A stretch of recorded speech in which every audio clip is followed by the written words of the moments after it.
Good morning po, Miss. Good morning po, Miss.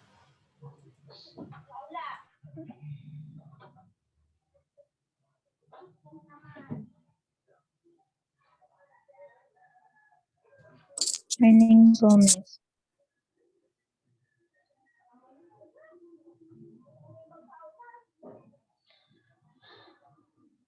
Ayan. So let's start na, class, our discussion. I believe last meeting, I already told you that after the completion of our lecture 2, we're going to have our first long test. Okay, so the coverage of long test is yung lecture 2 lang, class. Okay, so yung everything about research ethics, protecting the welfare of animal subjects, and of course, scientific misconduct and the main ethical guidelines. So yung coverage ng ating lecture 2. Last meeting, we discussed about the welfare of animal subjects in any psychological experimentation. So let us have a quick review lang, class, no? Kung ano yung mga pinag-usapan natin. Okay, so ethical consideration in animal research.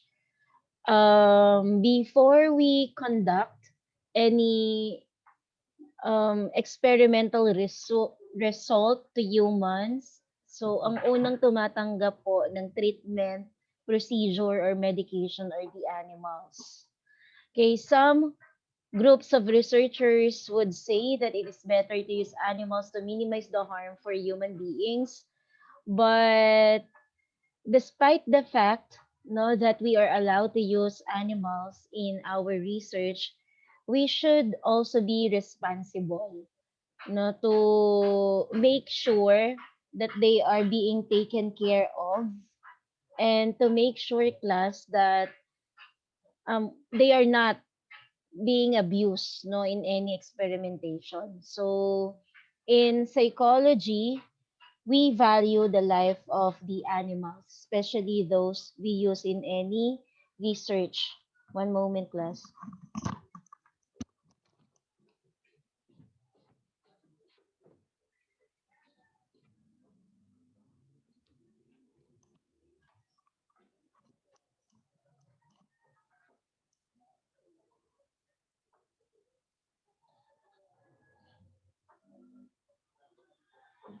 Okay, so the first thing that we're going to consider to use animals in experimental research is its benefits to the society or to the people.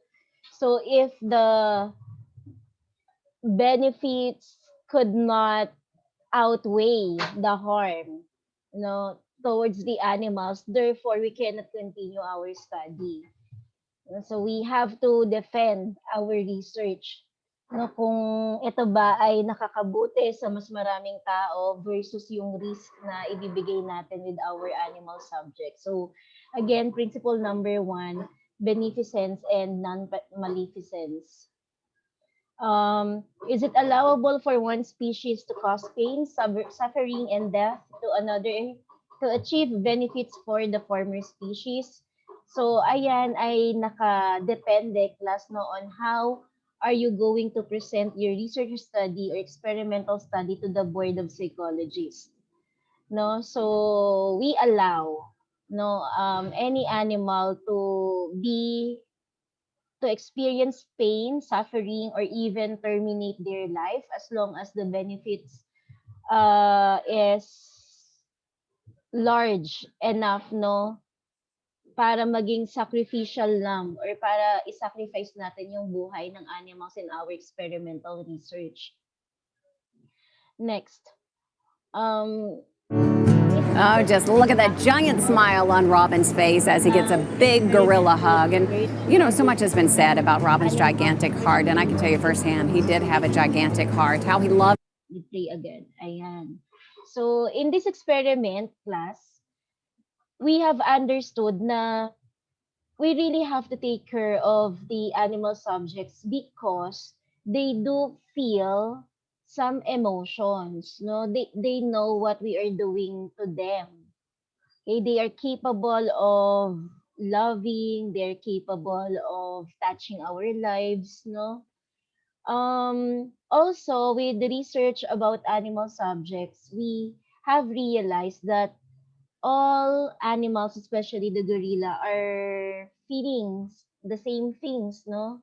Pare-pareha sila na nararamdaman, pare-pareha silang nakaka-feel ng attachment to us. So, that is also another reason kung bakit some of the psychologists thinks na having animals in an experimentation can lead to biases. Kasi when we get attached to those animal subjects, we tend to feel for them. So in a way, nagka-clouded na yung ating decision making. No, so yun. Behavioral research with animals. Okay, so not all behavioral research aims at delivering benefits immediately. So some animals research actually pave the way to a greater knowledge, no, to which psychology can grow. Such research often leads to benefits, no, sometimes unanticipated, as was the case with animal research, leading to the development of chlorpromazine, the antipsychotic drug, which has helped relieve the hopelessness of mental illnesses. So again, hindi naman abrupt yung nagiging benefits when we are doing a experiment using the animals. But it is beneficial enough, no, to start something, no, in order to achieve greater things in the future. Kumbaga, we already conducted step 1. Animals used in about 7 to 8% of psychological research. The 90% of the animals are rodents and birds, rats, mice, gerbils, hamsters, and pigeons. About 5% are monkeys and other primates, no, because they share similarity when it comes to the structure of our brain. No, when we compare the brain structure of the animals and humans, that is the goal of comparative psychology. So I remember one of your classmates asked about if there is no 100% similarity, why we need to use these animals, no, in replacement of human. The reason, class, is that we don't have any option because it is highly unethical to use humans, no, in order to conduct experimental research. So with that, without any options, we have to use the animals which has a closer similarity with us. No, at yun po, yung mga chimpanzees or mga gorilla. So psychologists rarely use dogs and cats. One of your classmates said na it's because they are considered domestic animals, which um, we already treat na as our family members. We often have dogs and cats inside our houses and we treat them as family. So in a way, no, parang by human nature, it's unethical and also parang it's unacceptable if we're going to harm the members of our family. Relative few behavioral studies involve pain, stress, or privation to the animals because we already have Republic Act protecting the welfare of the animals. Kaya on the start of any experimental research using animals, as much as possible, if we cannot prevent pain, 'di ba? For the animals to experience, at least we minimize the pain that they're going to experience. Point number 3, although human subjects are used in most behavioral studies, there is potentially valuable research that cannot be done with humans. So that is research on drug addiction. Because we all know, class, that being addicted to drugs entails so much consequences and it really causes deterioration not only of our physical um, body structure as well as our psychological well-being. No, naapektuhan din yon. So drugs are administered to animals to discover the behavioral and physical basis of addiction. So during our discussion, no, I already mentioned to you that a past experiment on drug addiction wherein chimpanzees are injected with drugs actually make these monkeys act crazy, not to the point of they are tawag doon, binubunot nila yung sarili nilang hair body, no? They are banging their heads in the wall to the point of they are bleeding too much already, no? They are eating their own flesh. And with those consequences, we cannot let humans to experience that.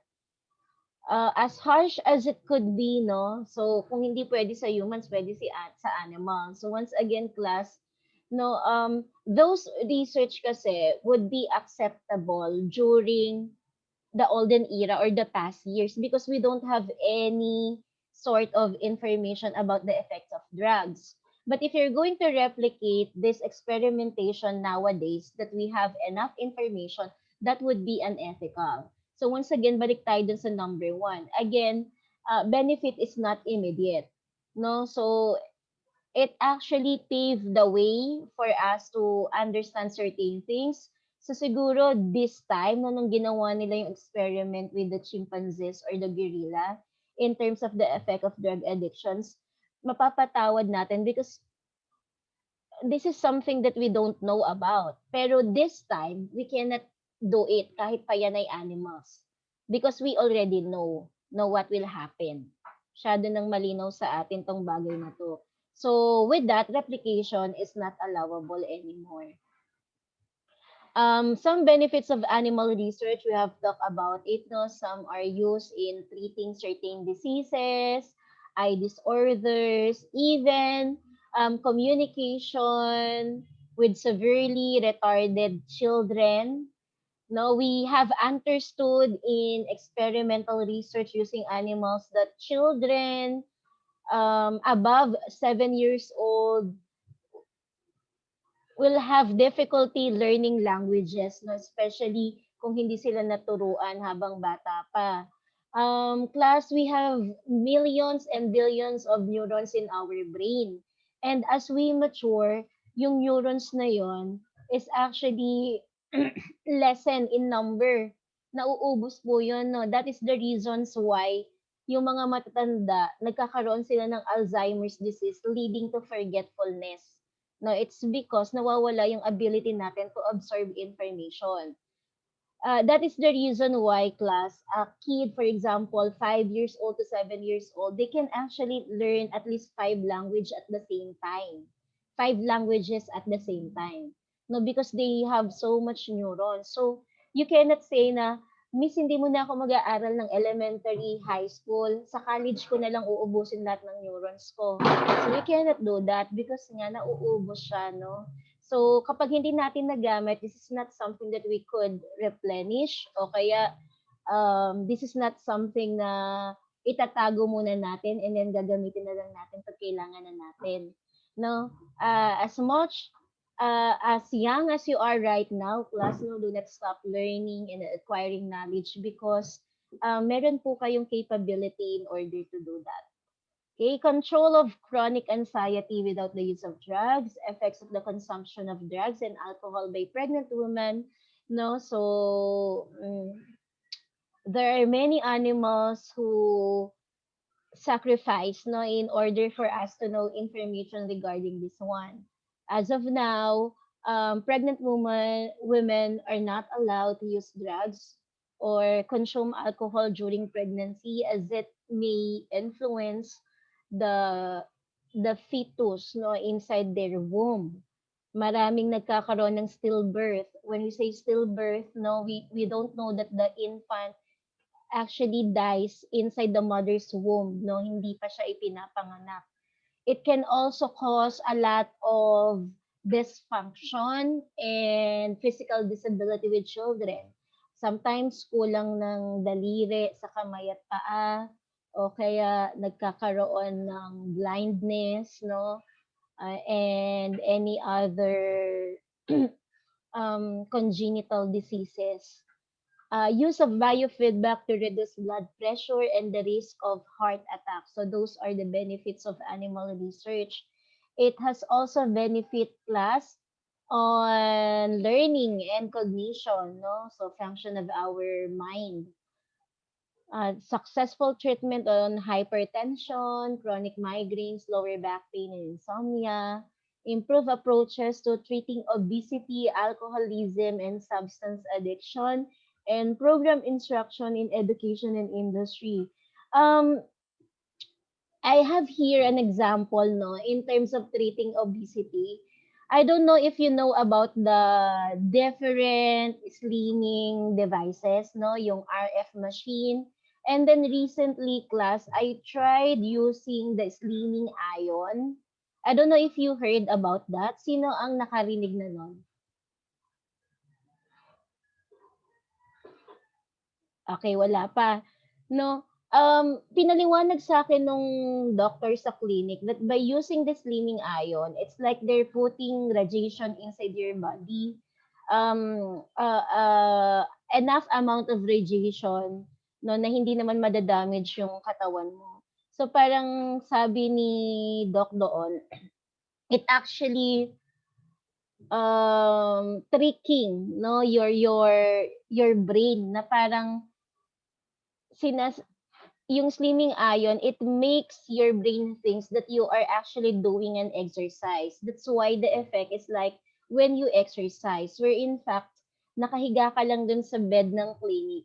And then you're letting the radiation do magic inside your body, no, quote unquote magic. That's why after 30 minutes of that procedure, I felt that parang tumakbo ko ng mga 3 kilometers o kaya parang nag-exercise ako ng mga 30 minutes din, no? After ng treatment, pawis na pawis ka. So those are the things, no, na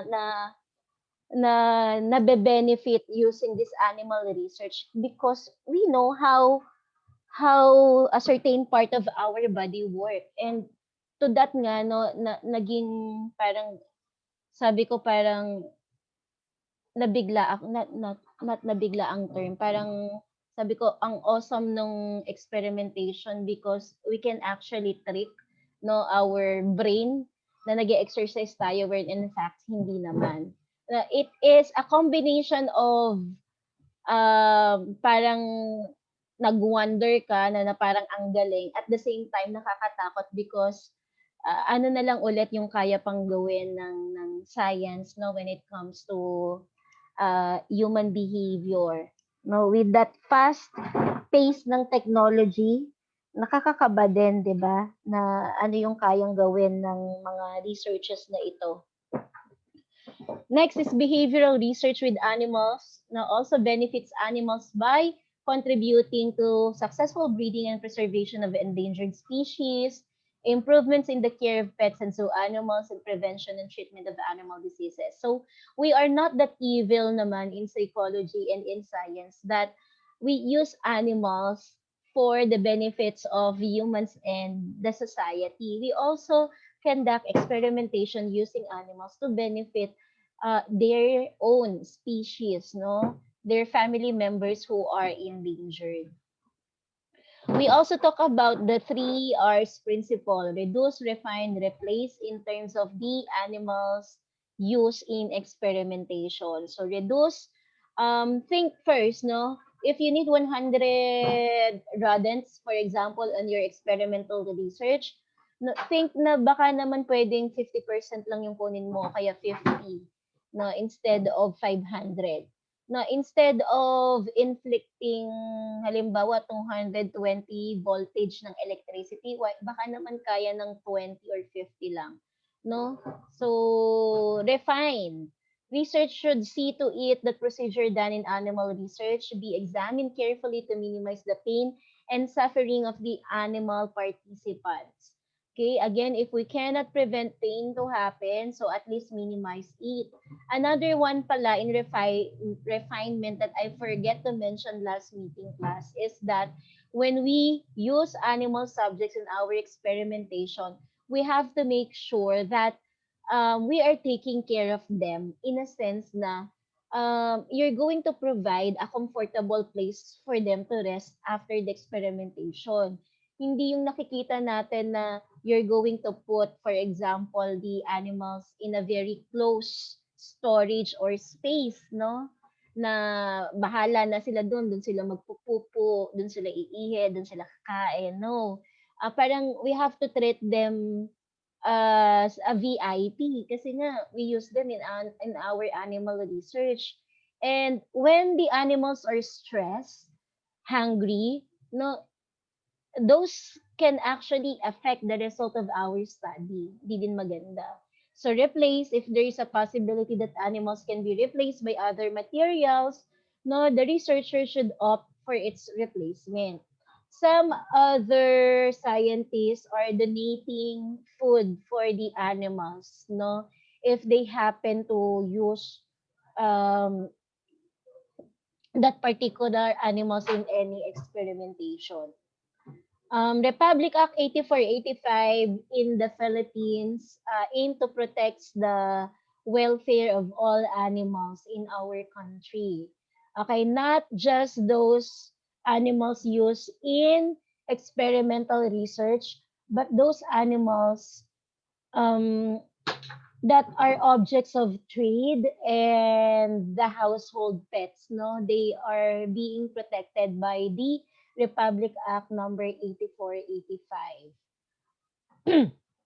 The APA, or the American Psychological Association, protects the animals used for experimentation under the ethical standard 8.09, humane care and use of animals in research. Here, class, the APA says that um, we should be careful, no, in using, acquiring, and disposing of animals.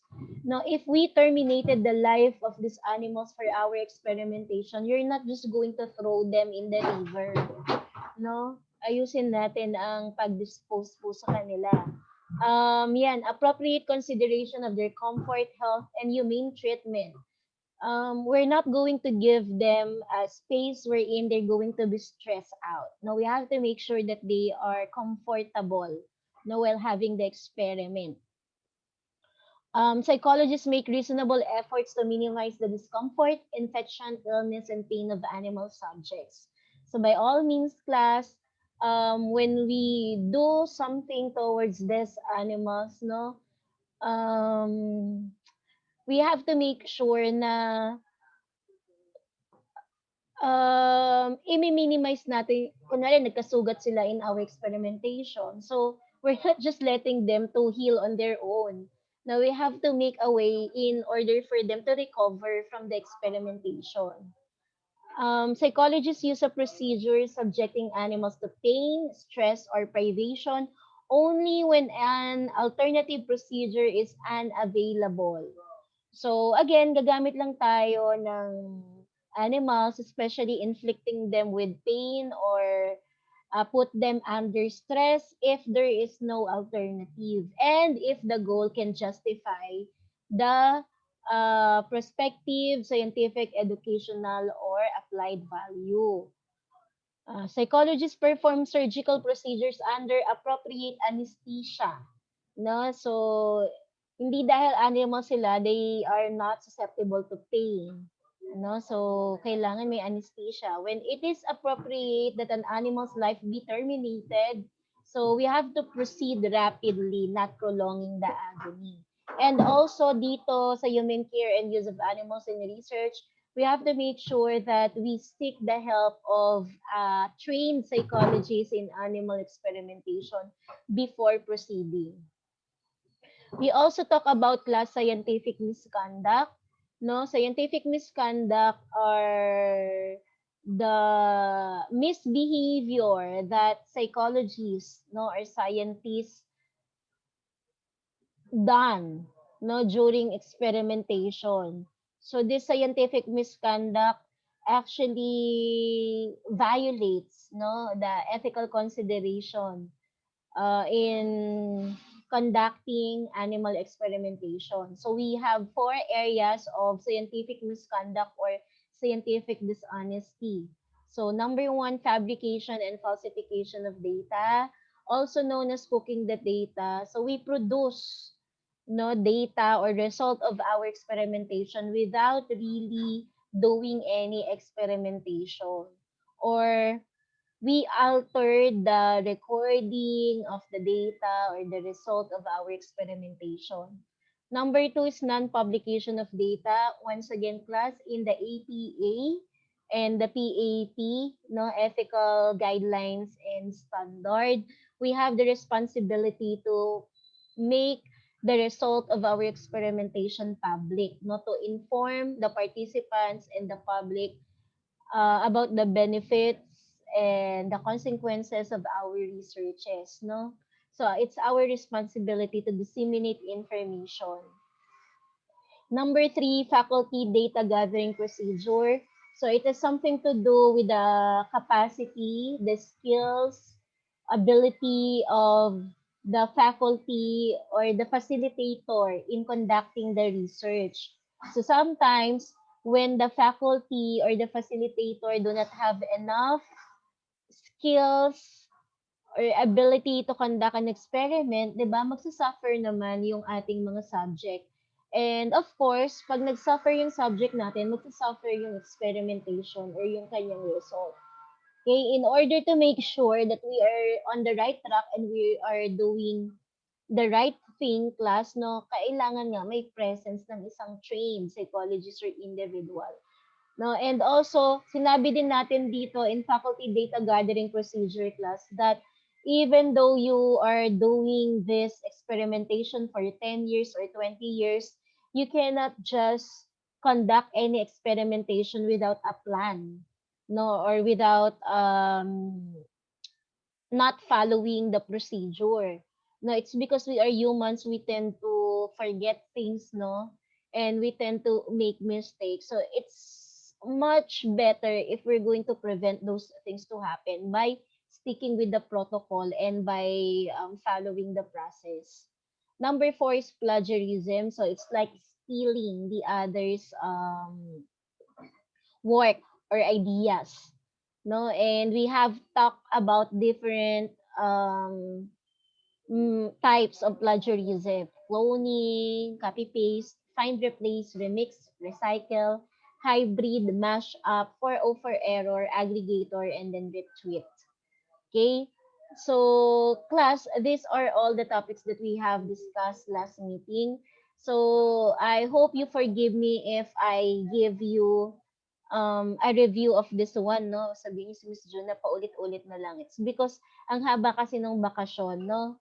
Class, and I am checking din naman the recording. So not many of you are really, what they call this, nare-review or binabalikan yung recording ng lecture natin. So I have uh, two assumption why hindi napapanood yung recording. Number one, kasi meron na kayong note, no? So, some of you are very good in note taking. Or number two, you really understand the lesson well enough. Or, yeah, number two lang pala yung sinabi ko. With the other options, I don't know what is your reason about it. So, I just think, no, with positively that you understood our lesson. So, once again, class, long test, I think long test would be on Thursday, no? Kasi mabilis lang talaga yung susunod nating mga activity dito. No, since I told you about the long test last meeting, so I hope you review your notes already. Okay? So, yeah, of course. So, if I review you a while ago, I want to know if you retain some information, no? You don't have to answer it. You don't have class to answer it exactly, no? The way I explain it. No? I would appreciate if you're going to answer based on your understanding. So let's have a quick review, class. Any volunteer? Which one valuable research cannot be done with humans and why? Do you still remember? Miss, try ko lang. Okay, so this is Mr. Remalia. Opo, Yes po. Miss. Di ba po, Miss, sa daga, binubuksan po yung utak, tapos may kinakabit. Tapos, study yung yung movement ng animal basing sa sa neuron, sa et cetera po. Dun sa sinaksak sa utak niya. Hindi po pwedeng gawin sa kanya sa tao. Okay, so that's one thing, no? I can accept that. Very good. Kasi masyado namang, yun, kapag sa tao ginawa, no? You're going to open the brain of a person. Actually, when you do that in rats nga, di ba? Parang, you feel the pain. What's more with humans? Thank you, Mr. Remalia. Okay, any other question? Any other answer, class?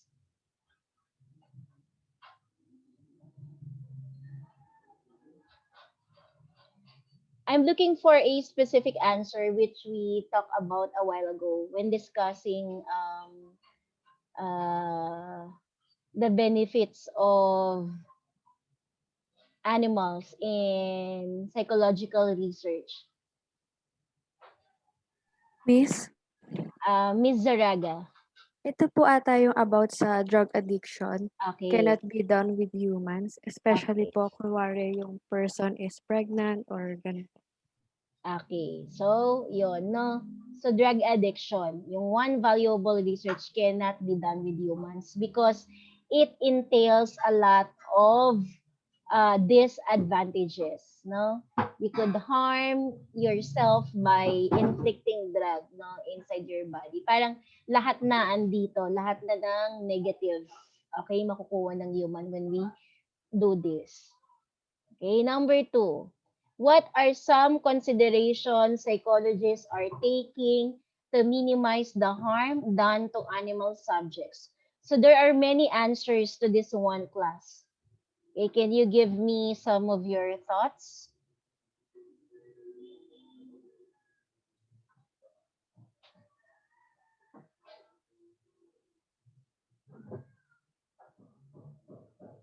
The answers can be based from the ethical considerations, number 8.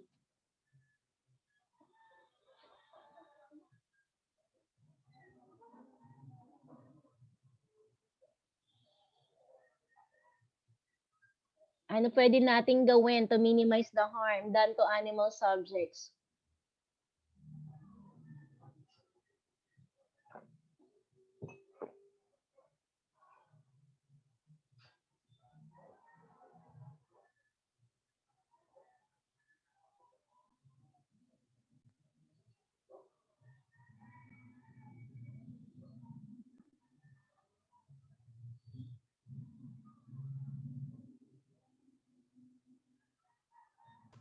Miss, try lang po.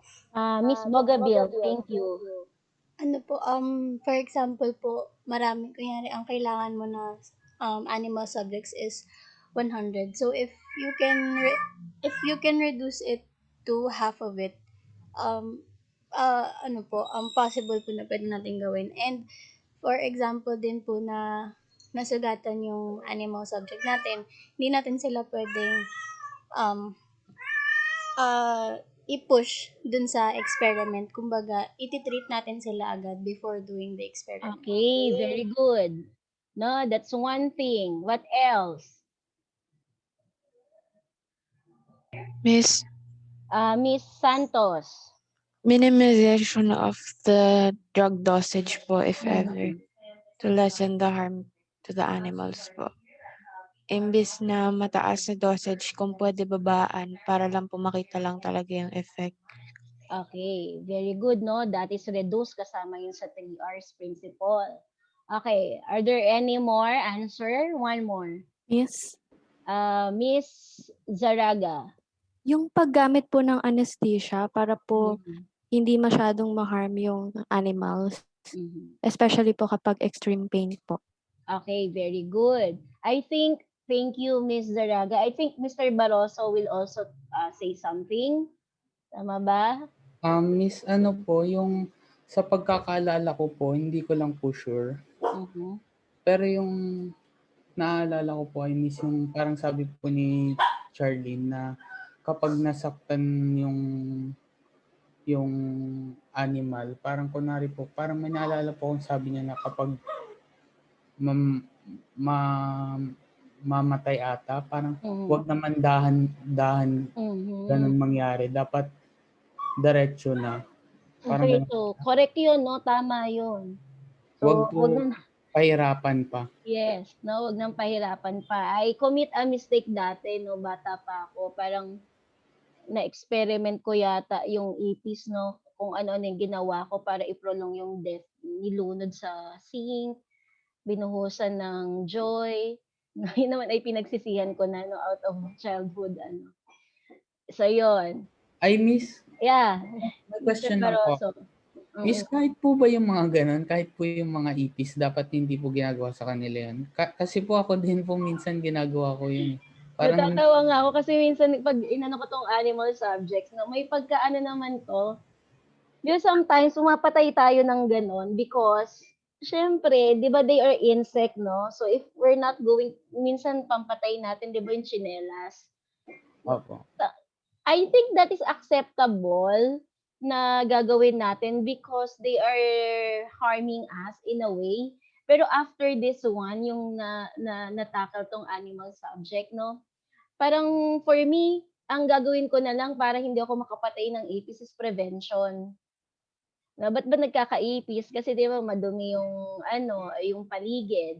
No, o kaya hindi agad na i-throw yung trashes, yung mga nabubulok na trashes sa tamang oras, sa tamang panahon. So, para in minimizing the harm to these insects as well, wag na lang tayong gumawa ng paraan in order to invite them. And for me, hindi dapat din sila pinaglalaruan. No? So, ayun, I value na lang the life of these animals. Pero, not naman exaggerated na parang pag may nakita tayong taong mamatay na ipis, parang tayo sa psychologist, hoy, that is unethical under 8.09. Hindi naman siguro ganun, no? Kasi they don't know our language. So, yun lang yung masasabi ko. Yung mga experimentations na ganun natin during bata pa tayo is, yan, ngayon, dahil alam na natin na hindi maganda at pwede namang i-prevent, huwag na lang natin gawin. Okay po, miss. Thank you po. Ayan, hindi pala ito nasabi. Presence ng trained psychologist, kapag terminated, hindi dapat pinoprolong ng agony, ensure appropriate consideration under comfort, health, and humane treatment. Yung sinagot kanina ni Ms. Santos, ni Ms. Bogabil about the question number 2, those are also correct. Ha, class, hindi ko lang na-include dito. Okay, number 3, according to Republic Act number 8485, what will be provided, class?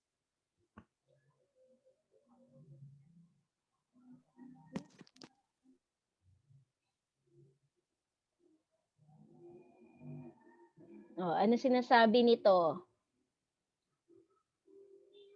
Miss, Miss Santos. Protection po for the animals po when being used in a specific study. Okay, yun lang ba? When used in a specific study? Miss, Sige, dugsungan. Ano pa? yung pag-consider po sa health and welfare po ng animal. Okay, very good. What else? Ano pa? Does this Republic Act only applies to animals used in research study? Ano pa yung cover ng Republic Act number 8485? Yeah, Miss Morgado. Yung pagsusupervise po, tsaka regulate ng mga facilities po. Okay, kasama yon. Very good. Ano pa? Supervise ng facilities, no, and place with animal subject. My question is, class, does this Republic Act number 8485 only covers those animals used in research? Miss? Yeah, Mr. Remalia.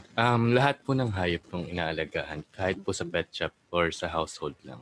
Okay, exactly, no? Yun dapat po yung tandaan natin. So, Republic Act number 8485 not only caters to the animals used in experimentation, but also those animals who are in the pet shops or the animals that we have inside our houses, and yung mga animals na tinitrade or binebenta. No? So, those are Republic 8485. No? Lahat ng animals. Explain the 3 R's principle in conducting experiment on animal subjects. Kanina, nabanggit na ni Miss Zaraga ata or Miss Bogaville yung about sa sa reduce. Okay. 2 R na lang. Miss, To explain. Yeah, Miss Morgado. refine po. Mhm. Ito po yung miss yung ina-examine natin carefully yung research po to minimize the pain para sa mga animal participant po. Okay, very good. What's the another R? The last R. Miss. Yeah, Miss Miss Elbow. Elbow po. Miss Replace po. Mhm. In terms po sa kung kinakailangan po na, kung may alternative naman po without using living things, mas okay pong i-replace siya with non-living things if possible po to Okay. to avoid injury rin po. Okay, very good, no? So 3R, do not forget that. Reduce, refine, and then replace, no? Okay. Okay, and last, I think this is the last slide, no, for the quick review. What are the 4 areas of scientific dishonesty, and briefly explain? Kahit tigi-tigisa kayo. Miss, Yeah, Miss Morgado. plagiarism po. Okay, what is plagiarism? Yung pag-angkin po dun sa isang idea na hindi naman iyo. Okay, thank you, Miss Morgado. Very good. Okay, Isa ano po. pa? Miss Miss Santos. Santos po. Fabrication and falsification of data. Yun po yung alternating whatever is the result of your study and not telling the truth po. Okay, very good. Okay, last 2.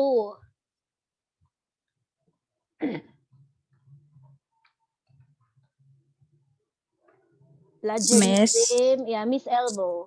Miss po, non-publication po of data. Kasi po, parang non-publication of data po, hindi niyo po ini-include yung other data to the hypothesis po, and it can cause biases po, Miss. Okay, thank you. And last one. Miss, yung Miss Zaraga. fabrication and falsification po, yung Mhm. pagsagot po ng sariling data or parang ikaw lang po mismo yung gumawa ng lahat. Hindi mo po dinistribute po. Okay, very good, no? So, sige, once again, nabanggit yung falsification and fabrication of data. Ano yung isa na lang na natitira? Meron pang isa. Miss, yung misrepresentation po. Nabanggit na yon, yung parang reporting, di ba? Miss, May isa pa. Miss Morgado. faculty data gathering Yun. procedures po. Okay. Anong ibig sabihin nun?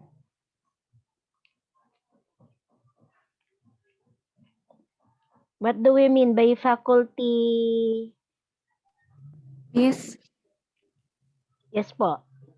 yun po yung mali po yung ginagamit mong pag-measure nung nag-gather mong data.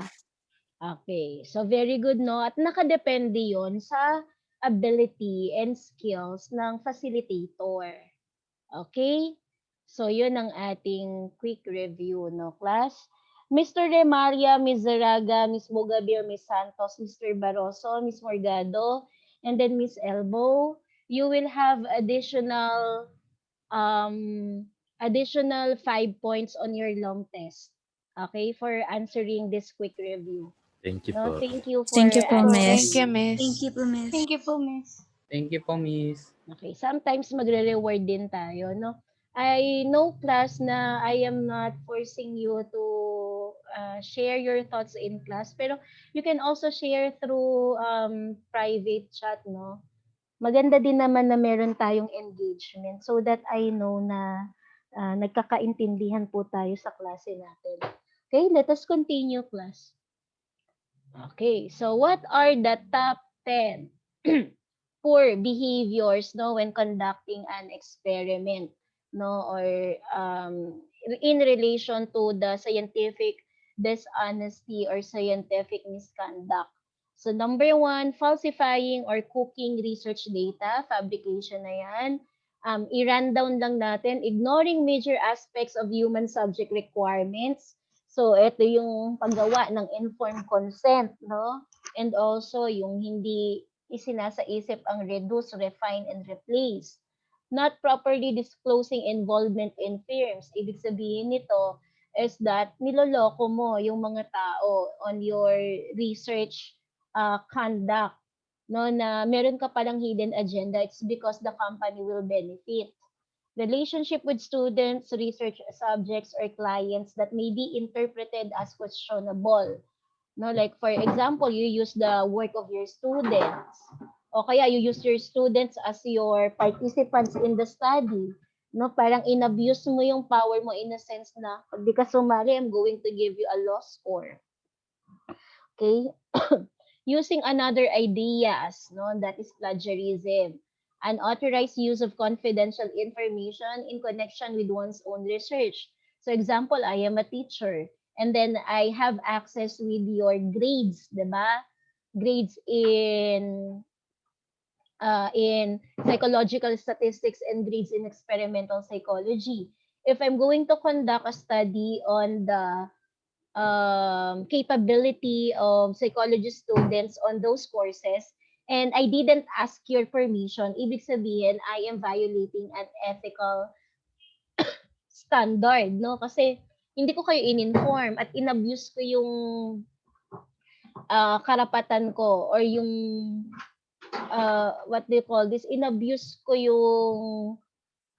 yung fact na meron akong information about your grades. Na dapat yung grades nyo is ginagamit ko lang in order to measure your learning.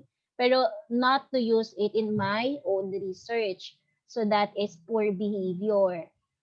Failing to present data that contradict one's own previous research. So halimbawa, 'di ba? Gumawa ka ng new research but it contradicts your previous research. Just because you don't want other people to tell na mali pala yung research mo nung nakaraan eh. No? So you're going to hide it. It cannot be happen, no? We have to accept plus na hindi naman perfect din yung paggawa ng research kaya nga meron tayong at least 5% na margin of error, 'di ba, on our research psychological statistics because magkakamali po tayo and lalo lang tayong magkakaroon ng violation if you're just going to keep it, no? So we should report it at all costs. Overlooking others' use of flawed data or questionable interpretation of data. So, class, when you already know how research is done or experimentation is done at may nakita kang mali at hindi mo yun ni-report, that is already a poor behavior. No, that is already an ethical violation. Okay, changing the design methodology or result of a study in response to pressure from a funding source, no, that is falsification. Sometimes, no, when we are going to be an employee in a company, if the result will somehow give disadvantage to the company, you will be pressuring by your supervisors and boss not to report or to change the methodology. So that is a violation in our conduct as a psychologist and psychometrician. Automatically, that is falsification. So on our ethical standard, what can we do, no, on this kind of situation? Once again, since you know our principle, you know our guidelines, you have the responsibility to make your bosses, make your supervisors aware, no, of those precautions.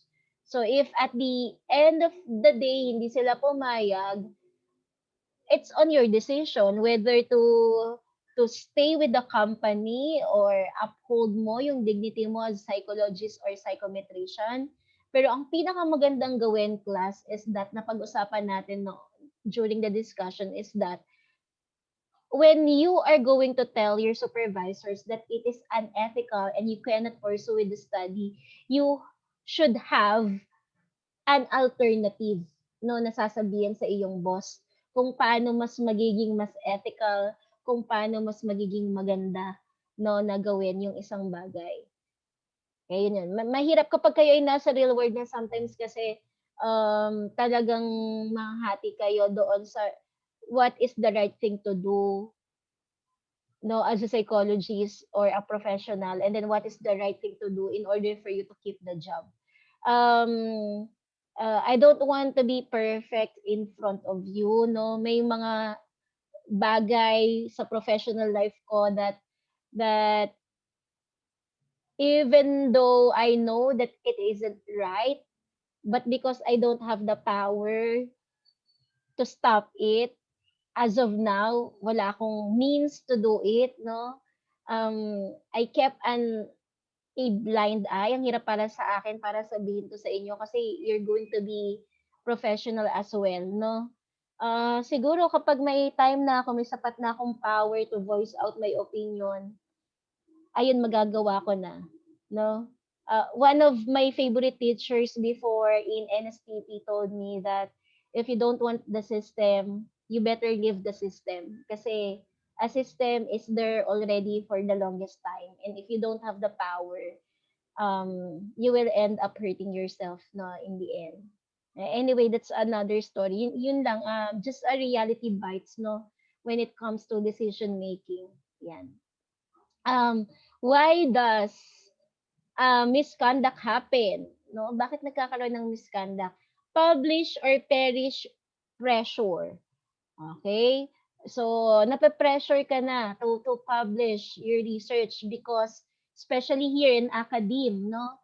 For you to be promoted from assistant professor to full professor, you have to at least have a published research. Wherein yung research study mo, kailangan i-apply mo yan in a conference wherein a lot of professionals are gathering. And then they're going to ask questions about your research study. Desire to get ahead. Gusto ko mauna. Gusto ko tapos na yung study ko. Gusto ko nang ma-promote.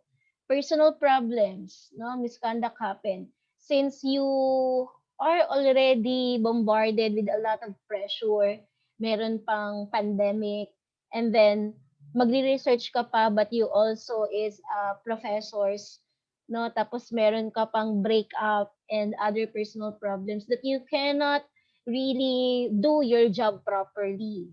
No, character issues. Baka naman you're just so stubborn, no, or lazy to do this research. That's why you just copy paste it. Cultural differences, no, misconduct happen. Sometimes baka naman we are not aware of the culture, no, na we tend to be insensitive by conducting our research. No, so once again kapag magkakanda ka ng research, especially field research that involves any other culture, you have to research first about the norms of that country, no, para hindi tayo nakakapag-violate ng kanilang hindi tayo nagkakaroon ng misconduct. Baka sa atin okay lang, sa kanila hindi, 'di ba? No, for example, you're going to talk about sensitive questions like family, marriage, sexual intercourse, no, to a conservative culture like ano ba maka-conservative mga Muslim, 'di ba? So they sensitive sila sa mga ganong bagay. So we cannot just ask that. O kaya hindi pwedeng basta bumitaw sa bibig natin, bakit hindi kayo nakain ng baboy? Bakit marami kayong asawa? No, there are some better ways to question. Or baka pag ganun yung ginawa natin, baka naman tayo yung makasuhan, no? No, we are not respecting their culture. Anyway, nasa ano yan, nasa main ethical guidelines natin yan, class. how to maintain research ethics and avoid scientific misconduct. Before the conduct of research, we have to develop a clear research plan. No, who will do what, when, and how. Submit protocol to ethical review. So eto, bago sa San Beda College Alabang, as mentioned class, no, like the other universities, which is Center of Excellence in Psychology, UP, USP, and De La Salle, ngayon meron na tayong ethics review board, no? Actually, sometimes tinatawag yung REB or the Research Ethics Board. At Sanbeda, that is Research Ethics Committee, REC. No, I happen to be a part of this organization, which we have been working for the last year already. Ngayon, meron na kaming mga ginagawang forms, and the third year students are the first one who will have this ethical review. So it means class, before they will be having their oral defense and before they will collect the data, it should be reviewed by our organization or our committee. No, para ma-ensure na walang ma-violate na ethics at walang ma-harm na participants. Prepare or communicate well with your research community. For example, you're going to conduct your study in a barangay, no, in a city, no, you have to get the permission of the mayor or the chairman. Agrees on authorship. So when we say agree on authorship, it should be clear that your advisor is not your co-researcher. It means that they will just guide you, but they cannot tell na or they cannot claim that they are also a researcher of that study. No? During the conduct of research, follow the approved protocol. No? If during the oral presentation you said na survey questionnaire lang yung ibibigay mo with your participants, you don't have the right to interview them one by one, na just to prove your point. So kung ano yung inaccept during the oral defense of how are you going to conduct the research, you have to stick with that. No? Or else, pwedeng ma-disapprove or ma-reject yung study mo. Gain consent. Okay, yung informed consent. You have to make sure that your participants agrees, no, on your research study, that they are allowing you to collect responses from you. Involve the community. When we say involve the community class, in your research study, there should be a part wherein after the conduct of the study, this community will benefit, no, from your study. Dapat may gagawin ka. Kung sila yung respondents mo, no, and you are studying their lived experiences as a fisherman community, no, maraming fisherman doon. At the end of the day, kung ano man yung resulta ng study mo, ipaalam mo sa kanila. And then you have to make an action plan or information dissemination, no, na siguro may nakita ka na hindi magandang practice, no, in terms of their fishing skills. O kaya meron kang nakita na magandang ginawa nila. So you have to recognize them for that. Okay, that is involving the community. Protect yourself, your team, and your participants. So again, at all costs, the most important thing is the safety, no, of our participants. No? Next is your organization, and then third is yourself. Regularly check your data. No, kapag nagre-research tayo, regularly check your data, meaning review, baka meron kang nami-misinterpret, no? Kapag hindi ka sure doon sa sinulat mo, for example, nagko-qualitative study ka, nag-interview ka, hindi naman masama na mag-ask ka ulit ng question, no? Like probing. Ito po yung sinabi nyo last time na nag-discuss po tayo, no? Do you want to add more or tama po ba yung interpretation ko? Kasi kapag interview guidelines, qualitative study, ang pinaka-importante is you report what your participants tells you or yung responses nila sa interview. So after research, share your study, no? Of course, with them. No? Information dissemination. Return something back to the research community. No, merong iba na kapag kunwari they study, kasi dito kaya fisherman class yung example ko, because I live here in Aplaya, no, malapit sa dagat, and most of the people, pangingisda yung trabaho. And our family, we also own, ang tawag dito, mga bangka na pangingisda, no? And sometimes, students from UST, Ateneo, malimit sila dito, no? They are living with this fisherman. They are studying their livelihood. And they are donating, for example, a boat, no? O kaya yung mga fishing net, no? After nilang makipamahay or after nilang mag-conduct ng interview dito sa lugar namin. Publish following publication ethics. No, so kasama kasi ngayon sa paggawa ng research study class under the research methodology yung declaration of ethical consideration. No, nakapaloob na yon. Dati kasi wala, pero ngayon you will see that there is a research ethics involved na making sure na you are going to take care of your participants. Use reference management software. So, ano lang yan, making sure that we are not plagiarizing and making sure that we are recognizing the thoughts or the statement, no, of our research participants, no. O kaya yung mga, ayan, yung mga bibliography, mga references, no. Again, recognizing them, no, na kinuha natin yung thoughts nila. Hindi natin yun inangkin as our own. Okay? So, yun lang naman po, no? How to maintain research ethics and avoid scientific misconduct. Okay, what is? The Office of Research Integrity, Responsible Research Conduct defines, excuse me, research integrity as adherence to rules, regulations, guidelines, and commonly accepted professional codes or norms.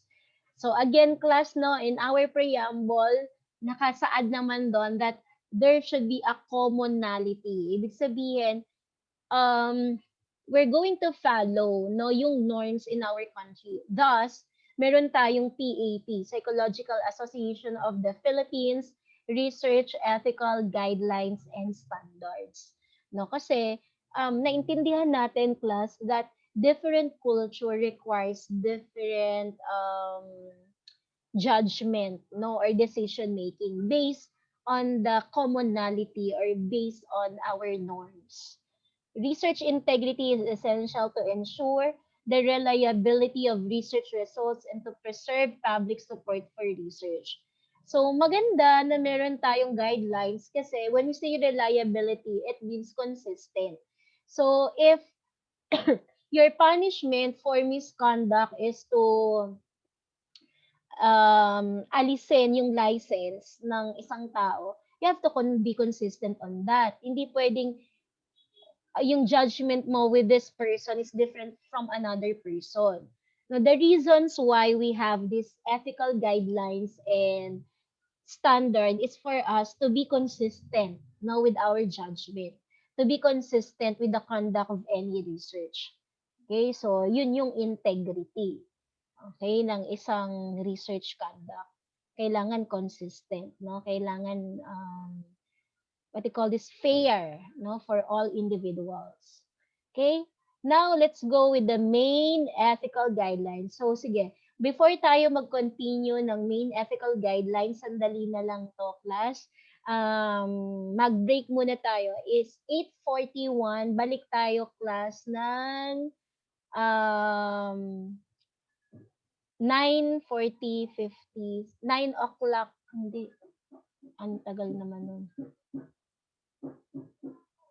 20 minutes, 15 minutes. Balik tayo, class, ng 8:56, no? Yan, magna 9. Basta yun, 8:55, 8:56. Coffee break muna tayo, class, or water break.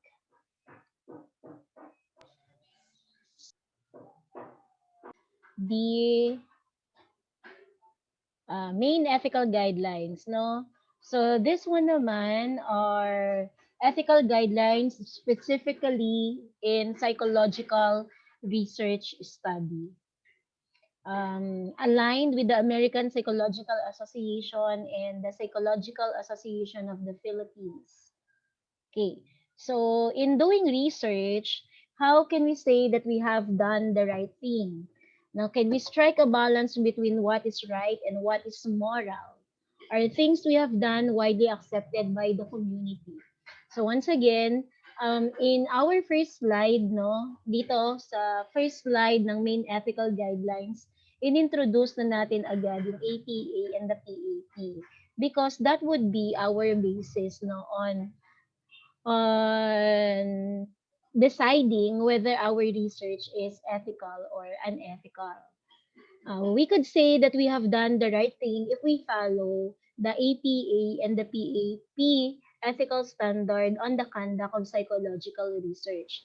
So once again, in order to strike a balance between what is right and what is moral, we have to make sure that the benefits of any research or experimentation actually outweighs the risk now that we're going to inflict the participants. And especially number 3 are things we have done widely accepted by the community. So that is depending on the norms and the common behavior in a certain society or nation. So in our country, we adhere to the ethical guideline and standard of the Psychological Association of the Philippines. Okay. Ethical issues in psychological research study. Okay, so these are the things that we need to remember now when conducting a psychological research study so that we will prevent any violations to happen. Number 1, we have the informed consent. Number 2, we have to understood that our participants has a right to withdraw. So when and how we're going to talk about later. Be um,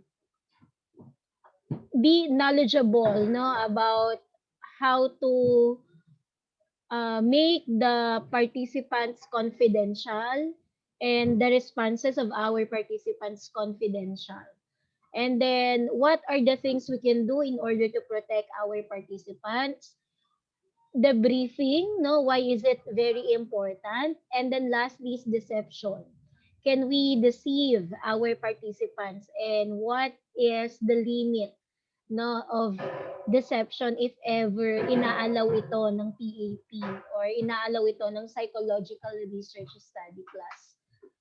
Okay, let's talk about muna yung meron pala yung arte. Informed consent. Okay? Participants should be told the nature, the purpose, and the anticipated consequences of any research participation. And ideally, the researcher should gain informed consent at the beginning of research. If participants are under the age of 16, consent needs to be gained from parents or guardian. So, class, excuse me, the informed consent is typically a one-page document, no? It is 2 to 3 paragraph stating the title of your research, what is the purpose, and what are the anticipated consequences. For example, in the experimental research, you're going to take a medicine which will make you dizzy for a minute. So, kailangan nakalagay po yun doon. Kaya, you're going to be subjected in a um, laboratory wherein you will feel a little discomfort or maiinitan ka, for example. O kaya you're going to watch a video which contains sensitive images or sensitive words no during the movie that you're going to watch. So ibig sabihin lang class, in a very simple words, no, when you say informed consent, ilalagay mo lahat doon kung ano yung gagawin at ano yung proseso ng research study na gagawin. At ang pinaka-importante, class, the informed consent should be done at the beginning of the research. Okay? Bago ka gumawa ng kahit na ano, you have to make sure na nakuha mo yung signature at consent ng iyong participants or respondents. Now, in the Philippines, hindi 16, no? Yung 17 years old sa atin, basta below 18. Okay, those are the participants that needs a consent coming from their parents or guardians. So, kahit na magsagot lang sila ng mga survey questionnaire, hindi pa din po pwede. No, by ethical standards, siguro kasi pwede mong sabihin, excuse me, in our organization, na napag-meetingan namin, class, in the Research Ethics Board, kasi meron tayong tinatawag, class, na minimal risk. So when you say minimal risk, wala namang anticipated harm na magagawa dun sa participants. Like for example, if you were going to give them a survey questionnaire about their academic performance and about their perception of online classes, so by that, kung iisipin mo by common sense, wala naman tayong mababiolate or hindi naman sila ma-harm. Kasi paano yun, miss? Kukunin lang naman natin yung perception nila. Kailangan pa ba ng informed consent? Masyado namang marami tayong pipirmahan. So, once again, class, to make sure na walang makikitang butas sa atin and for us to feel comfortable and confident about the research that we're going to conduct, mag-abide na lang tayo sa rules ng PAP. Na kasi we don't know kung kailan magsasabi yung participants natin na they feel violated by answering the questions.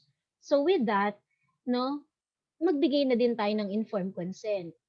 Okay, ang informed consent naman, especially sa survey questionnaire, hindi naman ganun ka-detailed and hindi naman ganun kabigat yung content niya. So to prevent any any reklamo or violations na pwedeng mag-arise, no? Maglagay na lang po tayo, no? Especially when they are underage. So 18 and below. Ito kasing 16 sa Western ito, class eh. No? Pero sa atin 18 and below. Actually yung 18 consider pa yan na children in our constitution. Okay? Next is we have the right to withdraw. So investigators should make clear to participants that their right to withdraw from the investigation at any time, irrespective of payment or other inducement. Now, if a participant withdraws, they have the right to demand their own data and recordings to be destroyed. So this is one of the challenges of us researchers, class. No, for example, Miss, nagpirma naman sila ng informed consent, no, that they are allowing us to do this procedure or to get this information. But in the middle of the research, they automatically decline. So, what are we going to do? Hindi natin pwedeng sabihin, class, na okay, pumirma ka ng informed consent, so ibig sabihin you agree, hindi ka na pwedeng mag-withdraw. Okay? So, according sa PAP, class, our participants and respondents have a right to withdraw before, during, or after our research conduct. No, kahit na pumirma pa sila ng informed consent. No, ang mahirap dyan, for example, class, you are already in the middle of your research and then hindi na nagpakita yung participants mo. So you cannot do anything. Hindi mo pwedeng ibalik sa kanila yung informed consent, hindi mo sila pwedeng edemanda. Katulad ng sinabi ko kanina, class, you don't know when will the participants will feel uncomfortable with your research. Baka nung una pumayag siya, sige, mag-undergo ko ng research. And then when she, for example, doing the research na, no, nakita niya na yung mga kasama niya pala sa paggawa ng research are people she's not comfortable with. Sabi niya, kaaway ko yung isa doon, no? Kaya hindi ako komportableng kasama siya sa any group meeting. So, yun yung mga bagay, class, na hindi natin ma-expect or hindi natin ma-assume na pwedeng mangyari. So, with that, wala tayong magagawa, no? But to allow the participants to disengage with our research conduct. Paano miss kung tapos na yung research, nagawa na lahat, but then again, nag-decide si client or si participants na, wag mong gamitin yung data ko, no? And yung recordings ko, kailangan hindi mo isama dyan sa research mo. So once again, wala tayong magagawa but to abide with the request of our participants. Kaya nga, as a researcher, no, when you are collecting data or when you are deciding on the number of your participants, magpapasobra po kayo, class. If you tend to have at least 30 participants on your experimental research design, kailangan meron kayong 40, no, na nag-agree. It's because you don't know what will happen next, no? And for example, miss, napamerienda ko na siya sa Jollibee o kaya napakape ko na siya sa Starbucks. So you cannot use that, no, to make your participants stay with you. So again, they have right to withdraw anytime, before, during, and after. Privacy and confidentiality, class.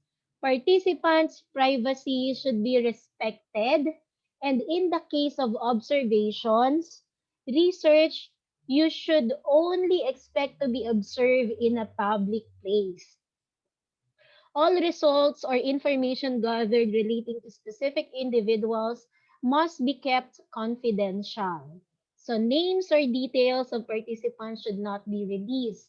Participants should be made aware where any breach of confidentiality may occur. So this is self-explanatory, no, class? Kapag gumagawa ka ng observation, halimbawa, ang research study mo is observational study. So when you say that you're going to observe, ang allow lang is you have to observe in public place. For example, you are observing the participants on how they behave during the sales in a mall, no, or behave when they are talking with strangers.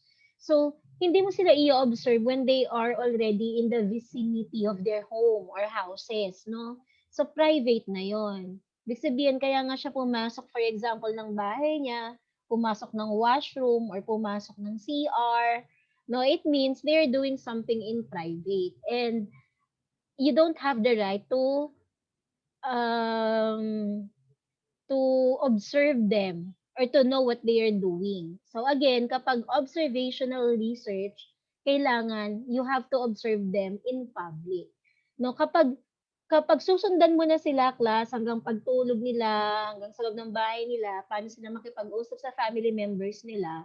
So, ang tawag doon, case study na yun, no? Kung in-depth na yun, na talagang kailangan alam mo yung ginagawa nila, no? In all things that they are doing. Confidential, no, yung kanilang mga responses, class, no, na ikaw lang po yung makakaalam. Sometimes we can the participants rather allow us to present their responses, no, to the public, pero they are requesting na yung names nila ay hindi na lang ipakita, no. That's why we call that anonymity. Ginagawa nating anonymous si participants. That is also the reason why kapag nakakakita kayo, class, ng mga research questionnaires, you will see there that the name is always optional. It's because these participants are also protecting their privacy, no, to the point of they don't want to be known. They don't want to be tagged as someone we have as respondents or participants in our research study. So their details should not be released. By times, we use code names, but we also have to remember, class, that the code name should not be directly giving us clue on who the participants are. No, I think we have mentioned it before already that Halimbawa, your clue is this participant is studying at San Beda College, Alabang, taking up psychology. The section is BAP2A. No, so madali naman yung matukoy. So we cannot do that. Participants should be made aware where any breach of confidentiality may occur. It should be written na already in the informed consent. So dapat alam ni participants na hanggang saan lang class yung limitation mo to use their responses. So if it is going to be used in the research, then it's a research. And then if you have the aim or goal of presenting the result of that treatment or research output in the public, it should be written in the informed consent already. No, that you're going to make your participants anonymous, but you're going to use the responses in order to disseminate information to a conference, no, or public. And protection of participants. So researchers must not cause any physical or psychological harm to participants. So they should leave a study in the same state that they entered. Okay, so again, beneficence and non-maleficence, we should not inflict harm towards our participants. So if they enter your research laboratory happy, then by all means, they should be exiting your research laboratory happy. Okay, that is protection of the participants. Hindi pwede yung na-trauma sila after participating in your study. O kaya pumunta sila sa inyo on the experiment na busog and then pauuwiin nyo sila na gutom dahil 3 hours, no? Natapos yung experiment and you don't give them even a snack or drinks, no? Para mawala yung gutom nila. Okay, protection. Debriefing. Okay, so this is the thing that shouldn't be absent in any experimental research study class. So a way to overcome breaking ethical guidelines after a piece of an ethical research has been conducted is to debrief your participants. Okay, it says here a piece of an ethical research class because again, we cannot avoid harm. But we have to make sure that we minimize that harm. Okay, so kapag alam mo na major yung magiging harm, wag ka nang tumuloy. So this is done at the end of the study. It is the researcher's responsibility to provide participants with any necessary information they need to complete their understanding of the study and check that participants have not suffered any harm, psychological or physical harm. If the participants had been deceived in any way or consent not gained, the researcher should fully explain the true purpose, class. In the briefing kasi, so again, hindi kasi natin pwedeng ilagay lahat sa informed consent na for na halimbawa magsisinungaling ka, meron tayong tinatawag na white lies na we need to lie at some point, it's because we wanted to get a genuine responses from our participants. If we're going to tell them everything about our research, it could actually influence their responses. Like for example, okay, this is experimental research pala. I have to follow lang the directions and then I'm going to get a higher grade. So with that, hindi yung makukuha yung sincere responses nila kasi alam nila yung gagawin na kapag pala mataas yung score na makukuha nila, pwedeng bigyan mo sila ng reward, no? For example, your studies about reward and punishment. Now, when do you do the debriefing? Immediately after the completion of your research. Halimbawa, 3 beses mong imimit si participants for your experiment. On the third meeting, when you completed the experiment, automatically you will tell them ano yung lies na sinabi mo. Ano yung ano yung sense kung bakit ka nag-lie, no, sa iyong participants. If the participants deceive in any way, ayan, so i-explain mo yung true purpose. May mga research kasi, example, ba yun? 2 years ago, when we conduct an experimental study, yung estudyante ko, so what they did is, nag-invite sila ng parang vulnerable kid, no? May consent naman ng magulang class sa school. Etong batang to,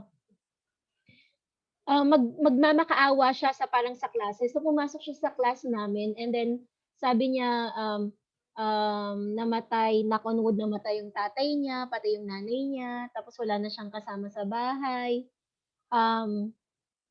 And then gutom na gutom siya, no? Wala siyang pagkain. Tapos, hindi niya alam kung saan siya pupunta.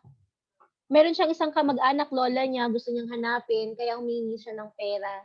So, dun sa experiment na yon, tinitignan ni student kung by hearing those statements, magkano yung ibibigay ng mga estudyante. So, they differentiate kung magkano yung ibibigay ng babae, magkano yung ibibigay ng lalaki.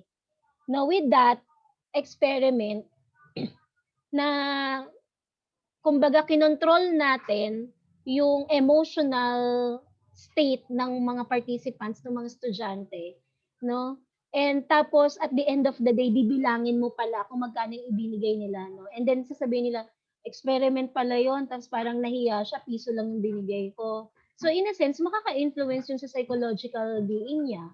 So, with that, no, after magbigay ng pera nung mga estudyante, dun pa lang, sinabi na ni experimenter that kid is actually a Confederate. No, yung Confederate class, please jot down niyo po yung Confederate. Ayan. Sila yung parang kasabuat, no? So, yun yung pinaka-kasabuat mo in conducting a research experiment. Siyempre, hindi mo sasabihin na kilala mo yung bata o kaya pinapa-arte mo lang yung bata. Kasi if you're going to tell it to the participants, so, ibig sabihin, lalakihan nila yung bigay nila. Experiment pala to, bibilangin pala to sa dulo. And then you're going to tell the participants right after na Confederate lang yun. And also, whatever amount they put no inside the boxes. And hindi naman nun ginajudge yung pagkatao mo, no? And hindi mo naman din sasabihin kung magkano yung naibigay. It's just for the purpose of the study. Okay? So, again, right after, you have to explain the true purpose. No? At kapag may psychological or physical harm class, kailangan present ang nursing aid. Kailangan present ang isang counselor. Right now, even in student research, if your interview is about AIDS, person with AIDS na naka-recover sa AIDS, o kaya victim ng mga rape, kailangan bago ka magsimula ng interview, may present na ng counselors. May presence na ng counselors. Kasi if not, no, kung walang presence ng counselor, matotrauma, no, at baka imbis na makatulong, naging dahilan ka pa para ma-open yung wounds ng mga taong kakausapin mo. Okay? Yan. Kailangan mo silang i-debrief. Later on, marami kayong makukuha ng mga experiment, no, class sa ating activity. Intentional deception, ayan, such as lying to participants, misleading them about the aims or other aspects involved must be avoided as much as possible unless deception is necessary in exceptional circumstances to preserve the integrity of research. So once again, class, allow naman tayo i-deceive yung participants natin. Especially if that is necessary with getting the genuine response of our participants. Pero again, i-deceive lang natin sila kung wala ng alternative. Kung hindi talaga natin maa-avoid. And for us to recover or for us to correct, no, the mistake or correct ng deception, or kumbaga para mapatawad nila tayo that we deceive them. So, papasok doon yung debriefing. No? Kailangan maintindihan nila. Now, kung hindi nila maintindihan yung nangyari at in the end, sinabi nila na, ayoko, niloko mo na ako eh. So, wag mo nang isama yung data ko dyan. So, again, wala po tayong magagawa but to allow them to withdraw from participating in our study. Naintindihan po ba natin, class? May tanong po ba with the main ethical guidelines? Clear po, Miss. Subukan natin ha. Okay. I have here a monster study. I want you to evaluate whether na-violate ba ng study na ito yung informed consent, right to withdraw, confidentiality, protection of participants, hindi ba sila nag-debrief, or masyado bang exaggeration yung deception? Okay, so the monster study. In 1939, 22 orphans living in Davenport, Iowa, became the test subjects of Wendell Johnson and Mary Tudor, two researchers from the University of Iowa. So the study was about stuttering. No, but it didn't go quite the way you might think. The children were separated into two groups. Members of one group received positive speech therapy and was consistently praised for their speech fluency. The other group received negative speech therapy, which included being belittled for any speech imperfection they happened to make. In the end, children in the second group who spoke normally before the experiment developed speech problems that they reportedly retained for the rest of their lives. Johnson and Tudor never published the results of their study out of fear they would be compared to the human experimenters among the Nazis. What do you think, class, is the violation of Wendell Johnson and Mary Tudor? Ano yung hindi nila nagawa? Miss? Wait, this is Mr. Barroso ba? Opo. Okay, Mr. Barroso, ano kaya yung na-violate nila? Miss, sa tingin ko po yung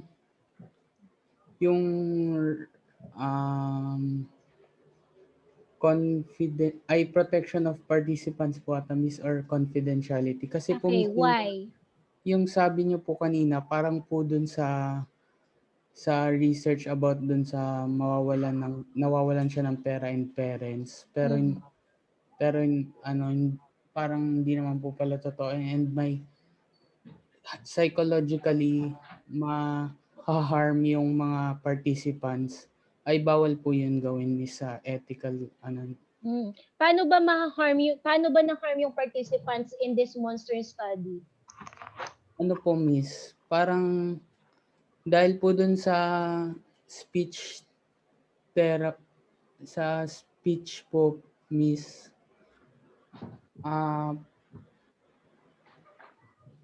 na ano po sila, Miss? Wait lang po. Sige lang, I can wait for you.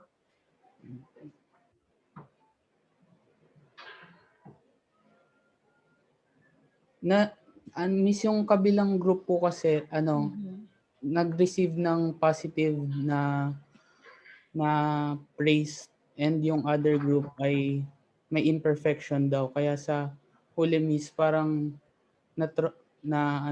parang na-trauma yung mga yung mga kids na negative yung review sa kanila, Miss. Okay, very good, 'di ba? Tama. Na-fail ng monster study yung protection of participants kasi it says here that those who received negative speech therapy, nagkaroon sila ng defect, no, imperfection with their speech, which nung pumasok sila, wala naman sila, pero nung lumabas sila, meron na silang speech imperfection because of all the negative all the negative things na sinabi nung mga researcher. Halimbawa, nag-stutter, di ba? Sabi na, ay, tanga, ay, stupid. No, with that, parang kumbaga nagkaroon na sila ng ganong um, stuttering, which in the first place, wala naman sila. Again, kasama doon sa pinag-aralan natin kanina na ethical guidelines in research study, you have to make sure that the participants is in the same state, no, healthy state when they enter your laboratory. In this monster study, these children enter this laboratory with a perfect speech but go out or exit with now a imperfection in their speech or nag-stutter na sila. So, that is not very good. Okay, aside from the protection of participants, nakakakita pa ba kayo ng violation, class? Miss, pwede po Miss mag-try? Teresa, yes po. Palagay ko po, Miss, na-violate din po yung, Miss, informed consent. Okay. Palagay ko po, Miss, the participants is not aware of the nature, purpose, and the probable consequences of the research conducted. Kasi po, orphans po sila, Miss. Ayun, very good. Okay. Niisip ko po, Miss, baka po, dahil yun nga, orphans sila, kung they were made aware of the research, probably may mga iba po na hindi po magpa-participate dun sa research na kinonduct po nila. Okay, very good. Magandang yon, nakita yon, no? So sometimes kasi these are yung mga orphans class considered as vulnerable, 'di ba? Participants or human, no, na since orphans feeling mo hindi kailangan ng consent, so gagawin mo na lang ganitong research study. So that is a clear violation. Okay, one more. Ano pa kaya ang na-violate? We have protection, we have informed consent, what else? Ano yung nawala? Since we harmed them, what should be done by Mary Tudor and her husband, sana, if they inflicted pain? Miss? Miss Bougainville. Tingin ko po, na-violate po nila yung sa debrief. Kasi, dapat after po ng, tawag ito, ng experiment po na yun, dapat po ini-inform po nila yung purpose, bakit po nila ginawa yun, ganun po. Okay, very good. Ayan. So, tama, class, no? Informed consent, protection, and then debriefing. Sana, no, kung alam nila na, na nagkaroon ng negative effect yung experiment nila, gumawa sila ng paraan in order to make these participants return to their healthy status, no, when they joined this experimentation. So kung nag-stutter sila nung una ay hindi naman sila nag-stutter, so kailangan may therapy, no, para sabihin sa kanila na experiment lang to and you are not stupid, na it is because of the experiment is why you have this stuttering, and we're going to help you at all costs in order for you to return, no, doon sa inyong healthy stature status. So dapat merong debriefing. So, hindi maganda yung ginawa nila. Okay, class? Sige. I'm going to group you, and then, ganito din po yung gagawin nyo. Identify nyo lang kung ano yung na-violate nila. Informed consent, right to withdraw, confidentiality, protection of participants, debrief, or deception. Ganun lang, no? Mag-usap lang kayo in a group, and then, bigyan nyo lang ako ng reasons, no, why they do that. Okay, I'm just going to exit this PowerPoint presentation. Okay.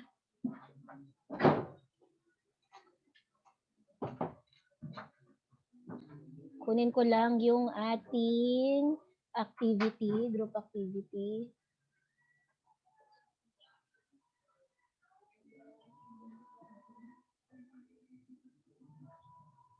PSY205.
Wait lang, class, ah. Ako, where is it? Nawawala.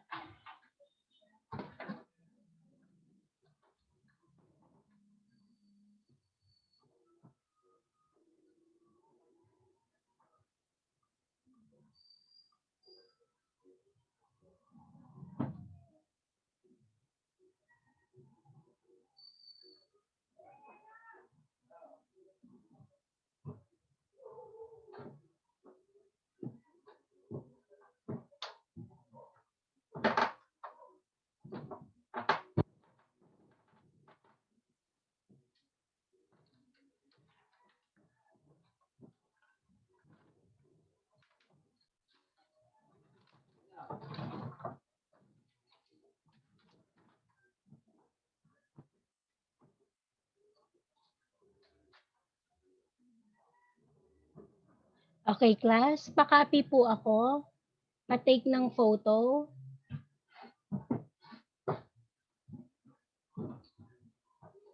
Okay, I'm going to give you a sample research study in psychology. As you read the sample studies, you must consider the following question. So what general principle should be considered in the study? Explain your answer. Okay, what ethical issues should be addressed and why? Explain your answer. And then 3, are the psychologists liable in the research study? If your answer is yes, what ethical standard could explain his or her liability? If your answer is no, justify your answer. Okay? So when you say general principle, ayun yung non-maleficence, beneficence, respect, no, human participants, yun. So yung 4, no, in PAP, and then meron tayong 5 sa APA. So kung ano yung kunin nyo with that, okay lang sa akin. Ano yung ethical issues? Like for example, they harm the participants, walang informed consent, walang debriefing, yun. May deception, ethical standard. No, alam naman natin ethical standard, we have 1 to 10 ethical standard. Okay, so this is your problem. Takopya ko. Si David Raymer, 1965 to 2004. Pakunan ako ng picture.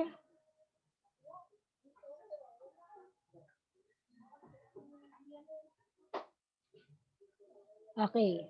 Dito kayo mamimili, class, ng general principle. What general principle should be considered? Explain your answer. Ito yung question number 1 natin. Question number 2. Ayan. What ethical issue should be addressed?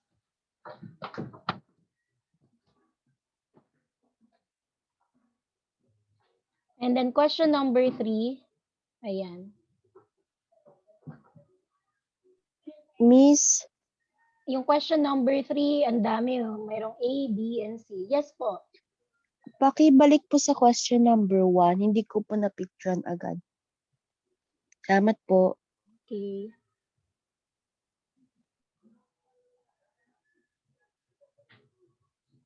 Okay na? Nakuha na, class?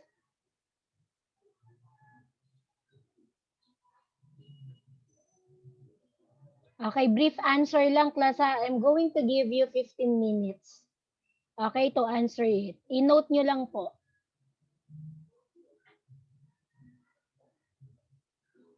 Okay, I'm going to group you into...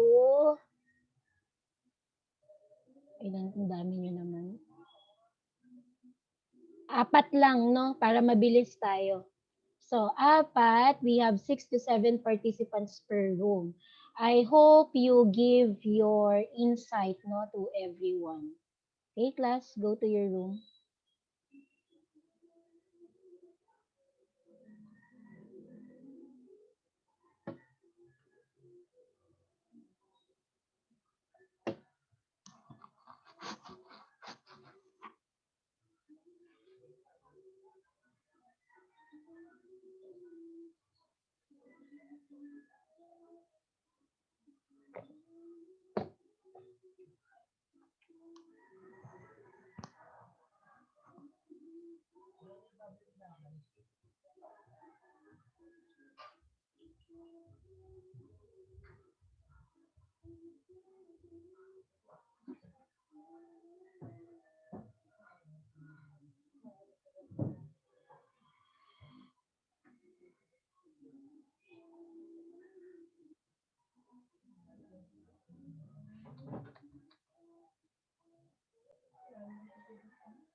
Miss Penilia and Mr. Elab.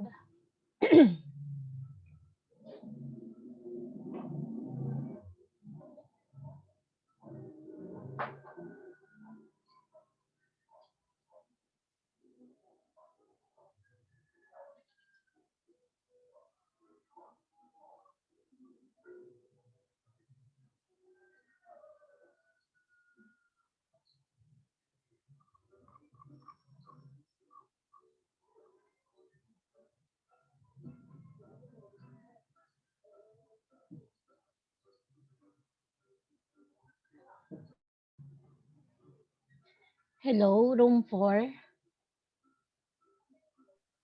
Hello po, Miss. Hello. Class, Yes, miss.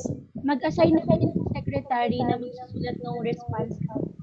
Kasi baka mamaya hindi tayo matapos. So, gagawin ko na lang siyang assignment para at least may notes na kayo. No?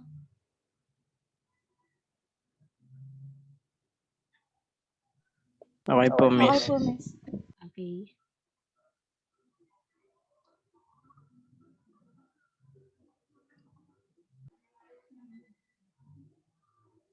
Hello, room number 3.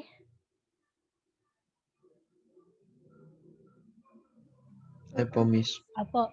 Class, pasulat na ako nung answer nyo in a paper or a notebook kasi baka kulangin tayo sa oras. So, we're just going to make this as an assignment. Usap na lang muna kayo ngayon. Thank you po, Miss. Thank you. Hello, room number 2. Miss? Apo. Class, pasulat na lang ako ng answer nyo in a Word document or sa notebook. Now, I will just be making this one as an assignment, yung responses nyo, kasi mag-uusap pa kayo. Baka kulangin tayo sa oras. Okay po. Thank you po, Miss.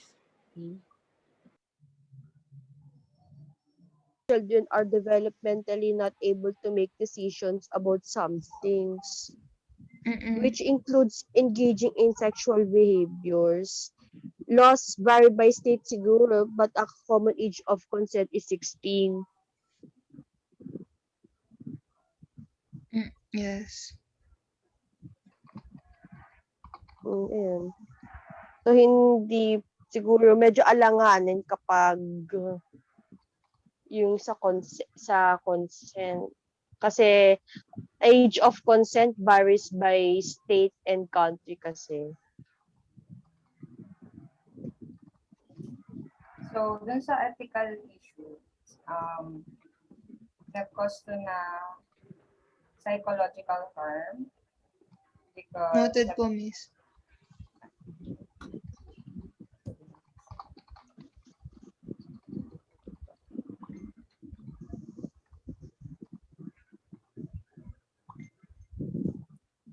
Sino maglalagay sa Word document? Ako na lang. Pa-share ng ideas niya. I'm writing it down naman eh. Pero kahit i-type niyo tapos lagay ko sa Word. Ayun, yung sa ID, bukod doon sa doon sa safety ni participant, tapos hindi kasi pwede yung consent, kasi yung age of consent ay nagva-vary via state to state. Ano pa ba pwedeng Di ba, yung una yun, di ba? Ay, sino yun? Deception, kasi parang deceive yung parents na pwedeng mangyari yun kasi doktor siya. So, kaya pumayag yung mga parents. Kasi nga, syempre, doktor siya. Yun na lang yung tanging way, puno. Kasi nakalagay din dito. Ayun, saan yun? He suggested a simple solution to a very complicated problem. Baga, simple solution ba yung sexting? Very complicated problem siya. Tapos, yung true intention ng doctor is ma-prove yung nurture, not nature. Tama ba? Kayo. Para sa akin kasi napaka-selfish ng ng study na to. Napaka-selfish niya. Tapos napaka-harmful niya sa mga tao. Wala naman benefit talaga sa ganito eh. Kahit malaman mo kung ano man siya, walang benefits. Saka una pa lang, may mali na siya kasi gumamit siya ng wait, hindi ko mabasa. Yung sa Principle A kasi, hindi naman welfare ng patient yung habol talaga ng doctor, kundi yung glory niya, kumbaga, increase lang ng reputation niya. Ganun. Yung position niya yung nakasira ng kanyang tite. Hindi, yung suggestion kasi ng doctor, yung sex change, hindi naman yun para sa benefit ng patient, kundi para lang i-prove na tama siya. I mean, baka nalito si Seth kanina. Kasi psychologist sa position nakalagay. Yung position ng titi ni David. Asira. Tapos pero hindi naman Hindi naman liable hindi naman yung psychologist yung nag-circumcise. Wait. Kita niyo na ba yung screen? Loading. Ayan. Ano yung sulat ko? The first bullet. Bali yung number 1, about general principle muna. Yung 5 ba yun? Yung informed consent, ganon? Hindi. Yung mga- Ito Ay, yung hindi. ano, Ito pala, principle principle A, Okay. beneficence and non-maleficence. And then, Okay.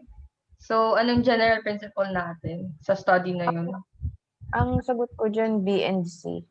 Fidelity and responsibility, tsaka integrity. Ako ang sagot ko dyan, A and C. Beneficence and non-maleficence. Tapos yung C is integrity. Pwede mo sigurong 3. Pwede naman. Saan under yung yung mga avoiding harm, yung 3.04, 8.10, yung mga nun, saan under yung na principle? Under ba yun? Question number 2 yun. Ay, 2 ba? Wait lang. Di ba yung question number 2, yun yung mga informed consent, right to withdraw, ethical issues na yun? Wait, yung general principle,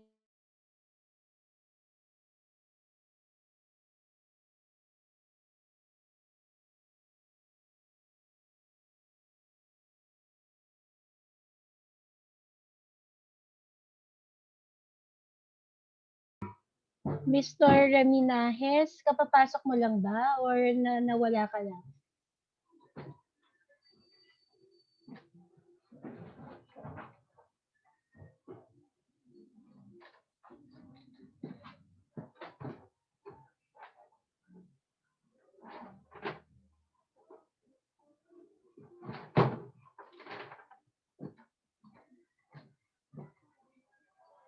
Miss nawala. Okay, anong group ka?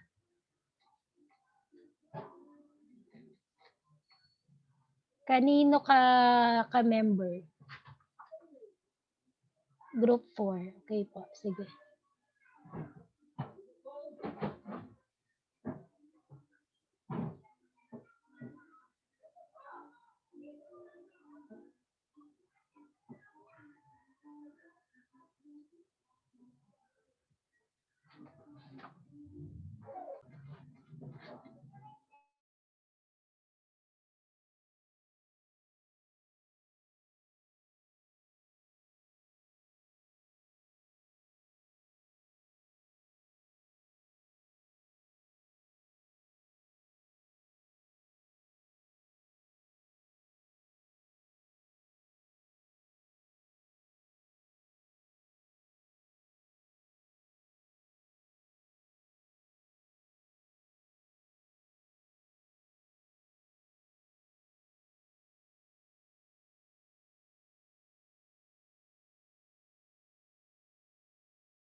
Okay na ba yung sa tawag dito? Yung sinend sa'yo ni JC, Andy.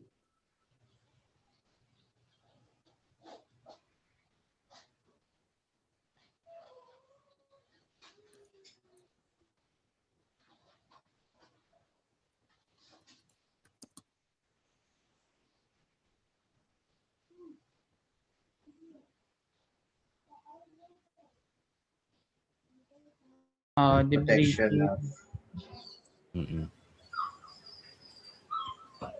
Okay na tayo, di ba? Yes, sinulat ko na yung ethical issues, yung general. Protection of participants ata dun sa ethical. Yeah, kasama siya.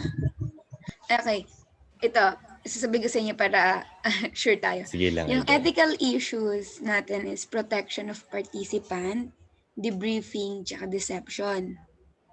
Wala ba akong nakalimutan? Wala. Okay, so general principle, papasok yung principle ng fidelity, responsibility, beneficence, and respect for people, rights, and dignity. Tapos, yes, liable siya kasi First, he break the ethical standard and general principle. Second, it is for his selfish reason. And lastly, yun nga, the patient underwent psychological for self-gain. Okay lang. Tama, tama.